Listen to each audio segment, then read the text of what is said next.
Hello students, welcome back to the class. We were discussing about the major characteristics used in the taxonomy. Okay taxonomy में कौन कौन सी characteristics use होती है उसके बारे में हम डिस्कस कर रहे थे। लास्ट लेक्चर में हमने कहाँ पर डिस्कस किया था, किसके बारे में? Nucleic acid hybridisation. ठीक है, जो मॉलिक्यूलर कैरेक्टरिस्टिक्स के अंदर थर्ड है, ठीक है, न्यूक्लिक एसिड हाइब्रिडाइजेशन, उसके बारे में हमने लास्ट लेक्चर में डिस्कस किया था। So the next is the nucleic acid sequencing. Okay, nucleic acid sequencing क्या है उसके बारे में हम यहाँ पर अभी डिस्कस करेंगे। अगर आपको याद नहीं है ये बाकी के जो आगे के 3 टॉपिक है और 3 कैरेक्टरिस्टिक्स है उसके बारे में, तो आप पहले आगे के लेक्चर्स देख ले, ठीक है, उसके बाद ये लेक्चर देखना, ठीक है, nucleic acid sequencing. So the sequencing का मीनिंग क्या है? सबसे पहले सीक्वेंसिंग यानी कि जो भी न्यूक्लियोटाइड की सीक्वेंस है उसको हमें अचीव करना है, ठीक है।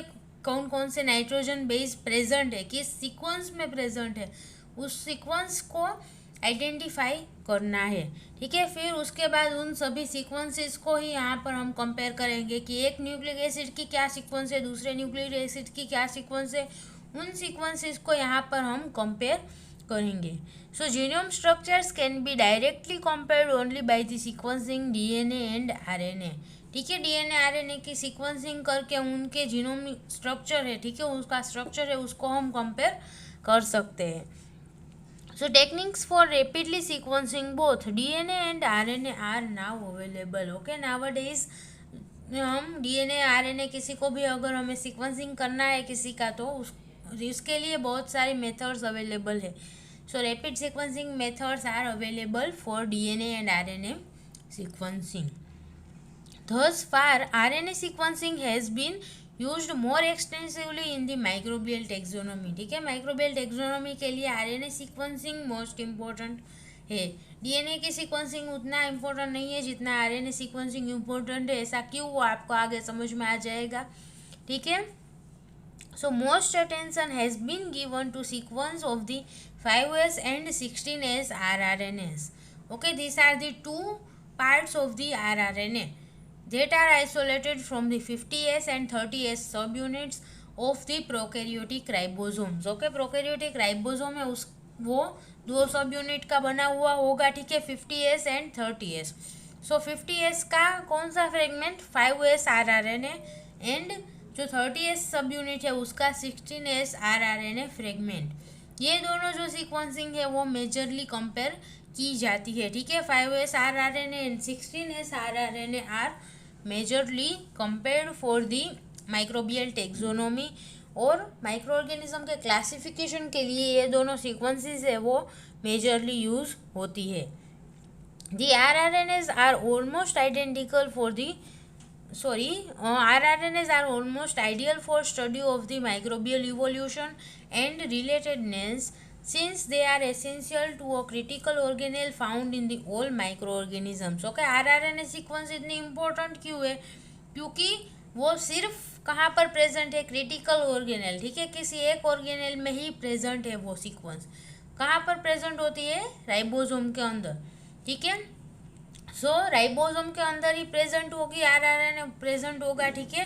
And second thing, ribosome is present in all micro organism. कोई भी माइक्रो ऑर्गेनिज्म है उसके अंदर आरआरएनए प्रेजेंट है, ठीक है, और राइबोसोम प्रेजेंट है, सो आरआरएनए भी प्रेजेंट होगा।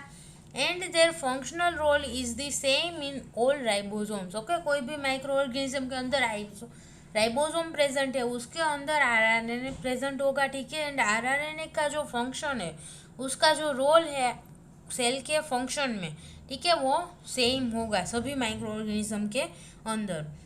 सो rRNA is useful in the taxonomy. Okay, इतनी सिमिलैरिटीज माइक्रो ऑर्गेनिज्म के अंदर देखने को मिलती है, उसकी वजह से ये इम्पोर्टेंट है। कोई भी माइक्रो ऑर्गेनिज्म आप ले ले तो उसके अंदर राइबोसोम प्रेजेंट होगा और होगा ही, ठीक है। एंड राइबोसोम के अंदर आरआरएनए भी प्रेजेंट होगा। Clear? So further more there structure changes very slowly with time. Okay, evolutionary changes है वो राइबोसोमल आरएनए में, आरआरएनए में कम देखने को मिलते हैं, ठीक है, उसके स्ट्रक्चर में बहुत कम चेंजेस देखने को मिलते हैं इवोल्यूशन की प्रोसेस में। So because of their constant and critical role, okay, उसका फंक्शन है वो कॉन्स्टेंट है, उसका जो रोल है वो, ठीक है, इम्पोर्टेंट है और कॉन्स्टेंट भी है। सभी माइक्रो ऑर्गेनिज्म के अंदर, सभी ऑर्गेनिज्म के अंदर जो राइबोसोमल आरएनए का फंक्शन है वो सेम होगा, ठीक है, और उसका सीक्वेंस है, इसीलिए उसकी सीक्वेंस भी ज़्यादा चेंज नहीं होती, okay. Because rRNA contains the variable and stable sequences both closely related and very distantly related microorganisms can be compared, okay. rRNA के अंदर कुछ ऐसी सीक्वेंसेस है जो वेरिएबल है, ठीक है, सभी माइक्रो ऑर्गेनिज्म के अंदर उस सीक्वेंस में उस जगह पर वेरिएशन देखने को मिलेगा, ठीक है, rRNA में। And it also contains some stable sequences, कुछ स्टेबल सीक्वेंसेस भी उसके अंदर प्रेजेंट है जो सभी माइक्रो ऑर्गेनिज्म में या फिर इवोल्यूशनरी रिलेटेड माइक्रो ऑर्गेनिज्म से उनमें सेम रहेगी, ठीक है। सो हम क्लोजली रिलेटेड ऑर्गेनिज्म को भी आरआरएनए के थ्रू आइडेंटिफाई कर सकते हैं, एंड अगर एक दूसरे के साथ बहुत रिलेटेड नहीं है, ठीक है, डिस्टेंटली रिलेटेड ऑर्गेनिज्म है, तो उनको कंपेयर करने के लिए भी हम आरआरएनए का यूज़ कर सकते हैं, ठीक है। This is an important advantage as the distantly related organisms can be studied only using the sequences that change little with time, okay. हम डिस्टेंटली रिलेटेड ऑर्गेनिज्म है, यानी कि दो अलग अलग ऑर्गेनिज्म है जिनका रिलेशनशिप बहुत कम है, ठीक है, वो दोनों एक दूसरे के साथ बहुत कम रिलेटेड है, तो उन दोनों को कंपेयर करने के लिए हमें कुछ ऐसी सीक्वेंसेस चाहिए कि जो दोनों में सिमिलर हो, यानी कि इवोल्यूशन की प्रोसेस के बाद भी वहाँ पर बहुत कम चेंजेस देखने को मिला है। सो ऐसी सीक्वेंसेस कौन सी होगी? आरआरएनए की सीक्वेंसेस, ठीक है। सो ये आरआरएनए है वो उसका यूज़ बहुत ज़्यादा होता है माइक्रोबियल टेक्सोनोमी में, बिकॉज कि उसकी सीक्वेंस है वो बहुत कम चेंजेस देखने को मिलता है, ठीक है, उसकी सीक्वेंस में चेंज बहुत कम आएगा इवोल्यूशन के बाद भी। There are several ways to sequence the rRNA के सीक्वेंसिंग के लिए भी अलग अलग टेक्निक्स, अलग अलग वेज अवेलेबल है, ठीक है। So first, ribosomal RNAs can be characterised in terms of the partial sequences by the oligonucleotide cataloging method, okay, as follows। First method क्या है? ओलिगोन्यूक्लियोटाइड कैटालॉगिंग मेथड, यानी कि यहाँ पर क्या होगा? पार्शियल सीक्वेंसिंग होगा, ठीक है, आरएनए का पार्शियल सीक्वेंसिंग इस मेथड में होता है। किस प्रकार होगा वो हम आगे देखेंगे, ठीक है। यहाँ पर मेथड दी गई है कि ओलिगोन्यूक्लियोटाइड कैटालॉगिंग मेथड में किस प्रकार से आरएनए का सीक्वेंसिंग होता है, ठीक है। सो ओलिगोन्यूक्लियोटाइड का मीनिंग क्या है? बेसिकली कि nucleotide that is made up of the few nitrogen bases, ठीक है, बहुत कम नाइट्रोजन बेसिस से बना हुआ होगा, so it is known as the oligonucleotide, okay. 2 to 10 nitrogen base का बना हुआ होगा nucleotide. So purified radio active 16S rRNA is treated with the enzyme T1 ribonuclease, okay. सबसे पहले इस मेथड में क्या होता है कि 16S आरआरएनए को हमें प्यूरिफाई करना होगा, ठीक है, जो भी माइक्रो ऑर्गेनिज्म का 16S आरआरएनए को हमें सीक्वेंस करना है उसको सबसे पहले उसका आइसोलेशन करना पड़ेगा, ठीक है। सो प्यूरिफिकेशन, आइसोलेशन वो सब करना पड़ेगा 16S आरआरएनए का। देन रेडियो एक्टिव लेबल्ड होगा, ठीक है, उसे रेडियो एक्टिवली लेबल्ड करना पड़ेगा। So purified radioactive 16S rRNA is treated with the enzyme T1 ribonuclease, okay। now ये जो प्यूरिफाइड आरआरएनए है, प्यूरिफाइड है प्लस रेडियो एक्टिवली लेबल्ड है, ठीक है, रेडियो एक्टिव कंपाउंड उसके साथ अटैच्ड है, उसको क्या हो, उसको एंजाइम राइबोन्यूक्लियस T1 राइबोन्यूक्लियस उसके साथ ट्रीट किया जाएगा, ठीक है। सो इसकी वजह से क्या होगा? It will cleave the nitrogen base, okay, और न्यूक्लियोटाइड इनटू दी फ्रेगमेंट्स, जो भी आरआरएनए है उसको वो अलग अलग फ्रेगमेंट में क्लीव कर देगा, ठीक है। So the purified rRNA will be cleaved into the small fragments after the treatment with ribonuclease, The fragments are separated and all fragments composed of at least 6 nucleotides are sequenced. Okay, उसके बाद क्या होगा, sequencing होगा, ठीक है। जो भी fragment यहाँ पर फॉर्म हुए हैं उसका सीक्वेंसिंग किया जाएगा एंड सारे के सारे फ्रेगमेंट्स है उसका सीक्वेंसिंग होगा, विच कंटेन्स एटलीस्ट 6 न्यूक्लियोटाइड, ठीक है। 6 न्यूक्लियोटाइड से ज़्यादा जो भी नाइट्रोजन बेस वाले न्यूक्लियोटाइड होंगे उन सभी का सीक्वेंसिंग होगा, ठीक है। 5, 4 इसे ऐसे नाइट्रोजन बेस वाले जो फ्रेगमेंट होंगे उसका सीक्वेंसिंग नहीं होगा। एटलीस्ट 6 नाइट्रोजन बेस होना चाहिए न्यूक्लियोटाइड के पास, उसी का सीक्वेंसिंग किया जाएगा। The fragments are then separated and all fragments composed of the at least 6 nucleotides are sequenced. Now, the sequences of corresponding 16S rRNA fragments from the different prokaryotes are then aligned and compared using the computer.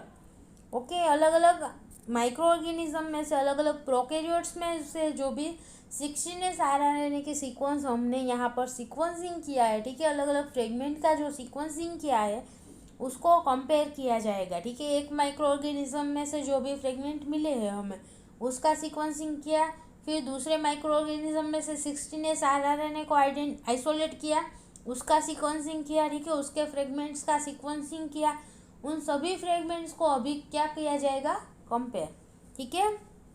And they are compared using the computer and association coefficient are calculated. Okay, उसके बाद comparison के बाद तो क्या होता है कि उसका एसोसिएशन कोएफिशिएंट कैलकुलेट किया जाएगा, ठीक है। वो हमने लास्ट यूनिट में आगे के लेक्चर्स में देखा था एसोसिएशन कोएफिशिएंट के बारे में कि वो क्या है, ठीक है। दो माइक्रो ऑर्गेनिज्म एक दूसरे के साथ कितने रिलेटेड है, उन दोनों का एक दूसरे के साथ रिलेशन क्या है, वो एसोसिएशन कोएफिशिएंट के थ्रू हमें पता चल सकता है, ठीक है। So this is the first method for the sequencing of the rRNA और comparing the rRNA sequences। यहाँ पर क्या होगा, फ्रेगमेंट्स यूज होते हैं, ठीक है, आरएनए के फ्रेगमेंट्स है उसका सीक्वेंसिंग होगा। So it is known as the oligonucleotide cataloguing method. Okay, the second is the complete rRNA sequencing. Okay, complete rRNA की जो सीक्वेंस है और कंप्लीट पूरा का पूरा जो आरआरएनए है उसका सीक्वेंसिंग होगा, ठीक है। पहली मेथड में क्या था कि आरआरएनए के फ्रेगमेंट्स किए गए पहले, ठीक है, एंड उसके बाद उन फ्रेगमेंट्स का सीक्वेंसिंग हुआ। यहाँ पर क्या होगा दूसरी मेथड में कि पूरा का पूरा जो आरआरएनए की सीक्वेंस है उसका सीक्वेंसिंग होगा। The complete rRNAs now are sequenced using the procedures like the following. Okay, उसकी प्रोसेस नीचे दी गई है। So first rRNA is isolated and purified. Okay, पहली मेथड क्या, पहला स्टेप क्या होगा, कोई भी मेथड है तो उसमें आरआरएनए का आइसोलेशन करना पड़ेगा एंड उसका प्यूरिफिकेशन करना होगा, ठीक है। जो भी माइक्रो ऑर्गेनिज्म के आरआरएनए को हमें सीक्वेंसिंग करना है उस माइक्रो ऑर्गेनिज्म में से हमें आरआरएनए को आइसोलेट करके उसका प्यूरिफिकेशन करना होगा। Then the reverse transcriptase is used to make the complementary DNA or the cDNA using the primers that are complementary to the conserved rRNA sequencing. Okay, second step क्या है, reverse transcriptase enzyme. यहाँ पर reverse transcription होगा। Transcription के process में क्या होता है, डीएनए में से आरएनए का फॉर्मेशन होता है, ठीक है। बट यहाँ पर रिवर्स ट्रांसक्रिप्शन में क्या होगा, आरएनए में से डीएनए का सिंथेसिस होता है, ठीक है। आरएनए के सामने कॉम्प्लीमेंट्री स्ट्रैंड का सिंथेसिस होगा कि जिसके नाइट्रोजन बेस किस प्रकार हो गए, डीएनए की तरह, ठीक है। सो कॉम्प्लीमेंट्री डीएनए का सिंथेसिस होगा। So it is known as the reverse transcription, क्योंकि आरएनए में से डीएनए का सिंथेसिस होता है, ठीक है। आरएनए की एक सीक्वेंस है, उसके सामने दूसरी सीक्वेंस का, उसकी कॉम्प्लीमेंट्री सीक्वेंस का सिंथेसिस होगा by the enzyme reverse transcriptase. Okay, the enzyme is known as the reverse transcriptase, क्योंकि वो किस प्रोसेस को कैटालाइज करेगा, रिवर्स ट्रांसक्रिप्शन की प्रोसेस को। Okay, so the reverse transcriptase is used to make the complementary DNA. यहाँ पर जो भी डीएनए का सिंथेसिस होगा उसे क्या कहते हैं, कॉम्प्लीमेंट्री डीएनए और C DNA, because it is complementary to the RNA cDNA is using the primers that are the complementary to the conserved rRNA sequence.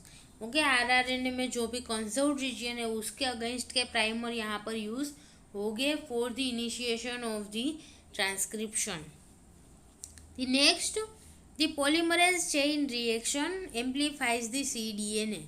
Okay, यहाँ पर डीएनए का सिंथेसिस हो गया, कॉम्प्लीमेंट्री डीएनए का आरएनए में से DNA का सिंथेसिस हुआ. उसके बाद कौन सी प्रोसेस आएगी? Polymerase chain reaction, PCR. PCR का यूज़ क्या होता है? For the amplification of the DNA. Okay, कोई भी डीएनए फ्रेगमेंट है तो उसको एम्प्लीफाई करने के लिए पीसीआर का यूज़ होगा, क्योंकि यहाँ पर हमने माइक्रो ऑर्गेनिज्म में से जो भी आरआरएनए का आइसोलेशन किया है वो बहुत कम अमाउंट में प्रेजेंट होगा. ठीक है, कम अमाउंट में होगा ड्यू टू दी कम यहाँ पर जो माइक्रो ऑर्गेनिज्म में से आइसोलेट किया है वो कम अमाउंट में प्रेजेंट है. सो पीसीआर की प्रोसेस के थ्रू हम डीएनए को एम्प्लीफाई कर सकते हैं. ठीक है, यहाँ पर जो भी cDNA का फॉर्मेशन हुआ है उसको हम एम्प्लीफाई कर सकते हैं by the process of the polymerase chain reaction. So PCR के बाद हमारे पास बहुत अमाउंट में cDNA प्रेजेंट होगा. ठीक है, which is complementary to the rRNA. Finally the cDNA is sequenced and rRNA sequence is reduced from the result. Okay, अभी क्या होगा? cDNA का सिंथेसिस हो गया है, सो cDNA का सीक्वेंसिंग करना है हमें. ठीक है, rRNA का सीक्वेंसिंग नहीं करना है पूरा का पूरा, but cDNA is now sequenced and the rRNA sequence is deduced from the result. Okay, हमें cDNA की सीक्वेंस मिल जाएगी तो rRNA के सीक्वेंस भी हम प्रेडिक्ट कर सकते हैं. ठीक है, क्योंकि जो कॉम्प्लीमेंट्री डीएनए यहाँ पर फॉर्म हुआ है उसकी सीक्वेंस आरआरएनए के साथ कॉम्प्लीमेंट्री होगी. ठीक है, अगर cDNA के सीक्वेंस में ए यानी कि एडेनिन नाइट्रोजन बेस है तो आरआरएनए के सीक्वेंस में क्या प्रेजेंट होगा? यू. ठीक है, यूरेसिल. अगर cDNA के सीक्वेंस में सी प्रेजेंट है तो आरआरएनए की सीक्वेंस में उस जगह पर क्या प्रेजेंट होगा? जी. Okay, recently complete prokaryotic genomes have been sequenced. Okay, prokaryotes के पूरे प्रोकैरियोट्स की जीनोमिक सीक्वेंस जो है वो आइडेंटिफाई की गई है, उसका सीक्वेंसिंग हुआ है. ठीक है, क्योंकि अभी जो नई नई प्रोसेसेस आ रही है बहुत सारी. ठीक है, पॉलीमरेज चेन रिएक्शन, उसमें भी एडवांस्ड वर्जन आया होगा. ठीक है, जो डीएनए या फिर आरएनए सीक्वेंसिंग की बहुत रैपिड मेथड्स भी डेवलप हो चुकी है. सो प्रोकैरियोट का पूरा जीनोम है उसका भी सीक्वेंसिंग किया गया है. ठीक है, बहुत सारे प्रोकैरियोटिक माइक्रो ऑर्गेनिज्म का जीनोम सीक्वेंसिंग हो चुका है. Direct comparison of the complete genome sequences undoubtedly will become the important in the prokaryotic taxonomy. Okay, हम डायरेक्टली अगर हम पूरे की पूरी सीक्वेंस है उसको ही कंपेयर करेंगे तो हम ज़्यादा प्रोकैरियोटिक टेक्सोनोमी में इसका इम्पोर्टेंस ज़्यादा होगा. ठीक है, जो हमने फ्रेगमेंट का कंपैरिजन किया था उसमें से हमें जो कोएफिशिएंट मिला था, ठीक है, एसोसिएशन कोएफिशिएंट मिलता है, उसकी कंपेयर में यहाँ पर पूरी की पूरी सीक्वेंस को कंपेयर करके उसमें से जो भी रिजल्ट मिलता है वो ज़्यादा मीनिंगफुल होगा. ठीक है, ज़्यादा एक्यूरेट होगा. सो the complete genome sequences or comparison of the complete genome sequences is very useful in the prokaryotic taxonomy. So this was all about the molecular characteristics used in the microbial taxonomy. Clear? Thank you so much students for watching this video, and if you have any doubt then please ask in the comment box. Thank you.